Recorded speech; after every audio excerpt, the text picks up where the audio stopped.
So can females hit the ATP NextGen Forehand? Well, let's look at Loïs Boisson and see how she does it. She had a great run at the French Open, and she's an up-and-coming French player with beautiful modern technique. She plays very much like a man in terms of her ATP technique. So let's take a look at her forehand and her game in general and talk about it. I'll try to make this video relatively short for some of you guys who've been asking for some short technical reviews. We'll talk about the biomechanics and the technique of this great up-and-coming French player with beautiful modern technique. And I would argue that her forehand is very next gen. And what I mean by next gen is what you're seeing here, where you see the beginning. This is a great clip from 2017, and then I have a later clip from more recent times when she's a pro. So 2017 is 8 years ago, so she's still a junior here. You can look at the way the racket tips pointing forward. That's typical of the next gen style. We don't really know how this affects the lag of the racket, but potentially, I have some different hypotheses that, potentially the pointing the tip towards the ball can create a little more momentum into the lag. So that's a possibility. A lot of players gravitate towards this style. She also has the elbow high versus like an elbow in style. Typically, you see a lot of WTA players, and they have the racket vertically, and the elbow is sometimes kind of like tucked in here. So for Boisson, she has a very classic next-gen setup here.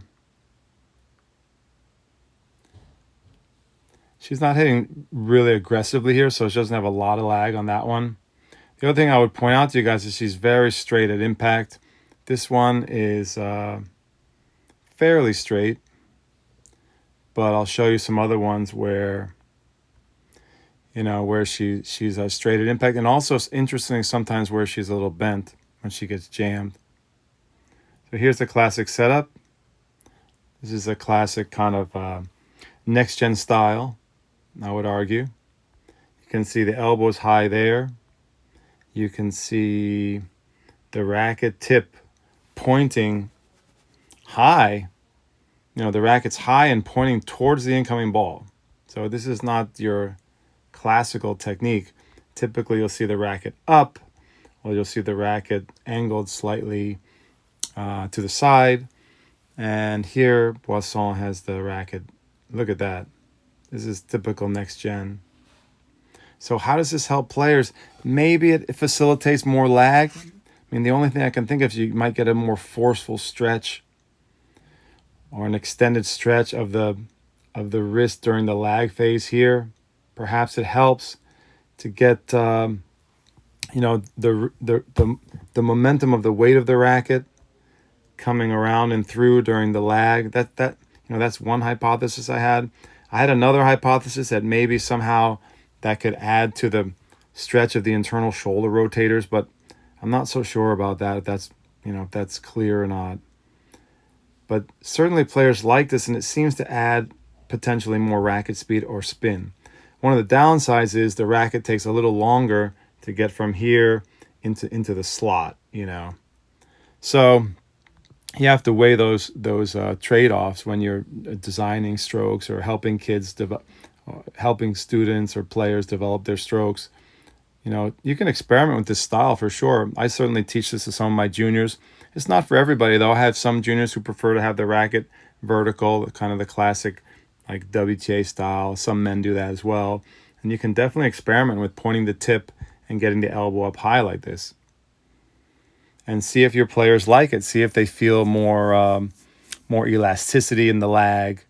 And, you could go with that. The only downfall is you might have to adjust this prep when the ball's coming really fast, which she probably does. So what Sinner does is he does sort of a next gen, but he does it lower. Sinner would be kind of like down here rather than up here. So that's a nice modification because you get some of that maybe potential elasticity benefits, but the racket's not as high. The racket doesn't take as long to get around, you know. So these are all just just hypotheses. There's no research showing that this take back is better that I'm aware of. There's no scientific evidence that this is a better way to take the racket back. I'm just, we have just basically theories right now. But a lot of players are gravitating towards this setup. It's a pretty unique, cool setup. Watch this. So for all of you who say that females can't get the straight arm, I mean, here's a great example. A very straight technique here, very straight arm mechanics, and then a good internal shoulder rotation and wipering action around her body. Here's another ATP setup, and she brings the racket kind of straight down into the slot. So she goes from up here straight down into the slot and then pulls through with the legs and hips right there and gets a pretty good lag. Right. But, we don't know if we'd have to do some research studies or maybe some motion capture studies to determine whether this type of setup gets more lag or somehow increases joint rotations versus preparations that are up this way or preparations that are more like a Federer style. We have to do some motion capture to kind of see whether there's some benefit in terms of accelerating joint rotations with this type of start. Certainly, there's something going on here. If it's not just purely stylistic, there's probably something going on here in terms of helping to promote more lag and spin. Look at that. That's a good one. She's swinging fast here. So the racket comes from this prep down. Notice when she comes down, there's great space here. You see a really nice space between her elbow and her trunk, and the arm is extended but loose, like a whip, and then she pulls it through. Look at this lag. This is tremendous. She just hits this one pretty hard. Strings are facing down here, and then as she accelerates, so she's driving from the legs and hips. Look at the lag here. Tremendous lag, very loose wrist there to try to get the benefits of angular momentum. Boom. So the tip of the racket comes flying around here to the ball. Remember, that's passive movement of the wrist. As she accelerates here, passive movement of the wrist. Tip comes through, and then this internal shoulder rotation here. And she has a pretty conservative finish here. This one's a high finish around the side of the shoulder, top of the shoulder. I think we have another one here where she finishes. This one she wipers a little more. Well, that one's pretty high too. Look at the finish. It's about eye level, face level. That's a pretty high finish, but with a lot of next gen kind of beginning here. Whip. Great straight arm. Check that out. Nice straight arm configuration. Notice the quiet eye technique. The eyes are locked into the impact point. I think this one she finishes a little lower. She turns it over. That one's still high. Using a lot of neutral stance here too. She does have a very good semi-open. Look at this style take back. This is kind of a typical clay court rhythm on the backhand. Take the racket back slowly. Create lag, and her backswing's all on the left side of the body. So her entire swing is on the chest side of her body, which is unusual for female players. It's becoming more popular, but a lot of female players take big loops. Look how she's configured here. Look at the lag there. Look at the racket drop here. Look how the racket heads above the hands. And as she starts to lag and whip through, look how the racket flips down here. So she can generate a lot of topspin. I saw a study that shows that Boisson has more average RPM on her forehand than most ATP players. I don't know if that's verified or not, but she plays with really good topspin. She plays basically like a guy, and that's really cool. She generates, Dr. Brian Gordon says you can generate more topspin from that straight arm configuration on the forehand than with bent arm structure. So there could be a correlation there between the straight arm structure and RPM. Look at the extension on this backhand. That's a straight arm backhand, just like the men typically do, instead of bent arm style that a lot of WTA players have. So she's exhibiting, I mean, she looks like she's been engineered with the ATP NextGen modern style strokes. And I think it's a good role model for all girls and females out there, just to show you that, you know, it is possible to hit just like the men. And if you see more and more players doing that, like, you know, like a Jennifer Brady comes to mind, and Caroline Dolehide, and a number of other top female players who have ATP type techniques. When you put those examples up, just like I'm doing now on the videos like this, and you just show people that it is possible, that can kind of change the cultural mentality, like the way coaches think about it, the way players think about it, and makes it shows that it is possible, and then more people experiment with those techniques, and then that can become a trend. That can become a cultural shift in the tennis world. Another straight arm, pretty straight arm there. This is as a junior. Remember, this is her junior stroke. Here's a great example. She went a little more semi-open here. Load, whip, good lag here. Straight arm here. And this is pretty amazing for a young female player. And a fairly conservative finish, okay? Notice as the racket finishes fairly high, and then the racket drifts down. So the racket comes down at the very end, finish, and then the follow through sort of continues. The racket decelerates downward in a drift.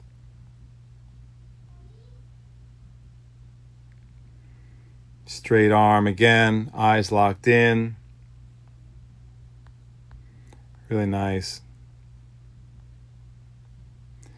And I would say, just as a caveat, these swings she's doing here, most of them are not full speed. Looks like she's just rallying. She's not cracking the ball with maximum whip, maximum lag. Even here, that's a pretty good one. All right, so here's Boisson from more recent times. Here's her backhand. So a little earlier prep here. Notice how she's not delaying the racket as much in this clip. Notice this one. This is what a lot of female players look like when they hit their backhand. At impact, the elbows are cramped. Here she's a little bit late. So I don't have an example of her extending like when she was a junior in the previous video. But I would assume she's trying to get extended most of the time, and that this is an anomaly. You see how her arms are bent, but a lot of females do hit their backhands this way, bent. Check out these forehands. Let's see how much has changed over the years. This is about 8 years later. Check it out. Looks pretty similar. NextGen structure, elbow high, tip pointing to the ball. Pretty high with the racket here above the head. You know, that's not necessary, but it increases the gravity drop. Oh, this has changed somewhat. Look how here the racket goes, at least in these clips, the racket's going up and around in a more circular fashion rather than going from here and dropping straight into the slot. That's interesting. See how the rackets come? The racket comes more in this vertical position and around now. At least in this clip. You still have similar lag, really good lag. And here, it's hard to tell from this angle, but she's slightly bent in this clip, this shot, this particular one. So slightly bent arm structure now. She was straighter in 2017, it seems. This may be an anomaly as well. There's another one where she's also, look at the finish, a little lower here. The finish is below the chin rather than at eye level, as we saw in the previous clip. Kind of interesting. Check out this beginning. Here's a great look at it. NextGen setup. Elbows in a line here. Racket points more or less towards the incoming ball. Yeah, she's going around here. So instead of going straight down, she's adjusted. Something's changed here. She's going up and around, maybe for more flow, for more gravity drop. Some players like that feeling, you know, instead of going straight down. Here she looks really cramped, so I think this is an anomaly. You can see how bent she is just post-impact. I'm pretty sure she's, from most of the shots that I've seen her from playing recently, she's trying to get, she has a straighter arm structure in general. You can notice here just a very quick note about semi-western grip, which is pretty much the standard grip on tour now that optimizes pace and spin. So guys, I hope you liked that review. You could see a little bit of change from Boisson from junior years to her pro years, but you see a great example, wonderful example of modern sort of ATP style, next gen style, or whatever you want to call it. A very cutting edge technique for a female player, and I think it's a great role model for girls out there. I think coaches should pay attention and say, look, females are doing this. You can teach this to your students. You can encourage kids to experiment with these styles. And female players don't have to always play with that typical WTA style, big looping backswings, lack of straight arm, minimal lag, and things like that. You know, female players can do it just like the boys. Sometimes that can come from engineering. Sometimes that can come from role models and just cultural influences. Seeing pro players, that's a very powerful influence. Seeing pro players, female examples doing a stroke a certain way. A lot of kids mimic, and they believe it's possible by watching the pro. So here's a great example from a very talented French player. Thank you guys. I hope you appreciated this review. Drop a comment. Let me know any questions. We can talk technique on the channel. We're building a great community of intelligent coaches and parents and players, and I'm enjoying sharing ideas in our community, especially about technique, guys. Thanks so much.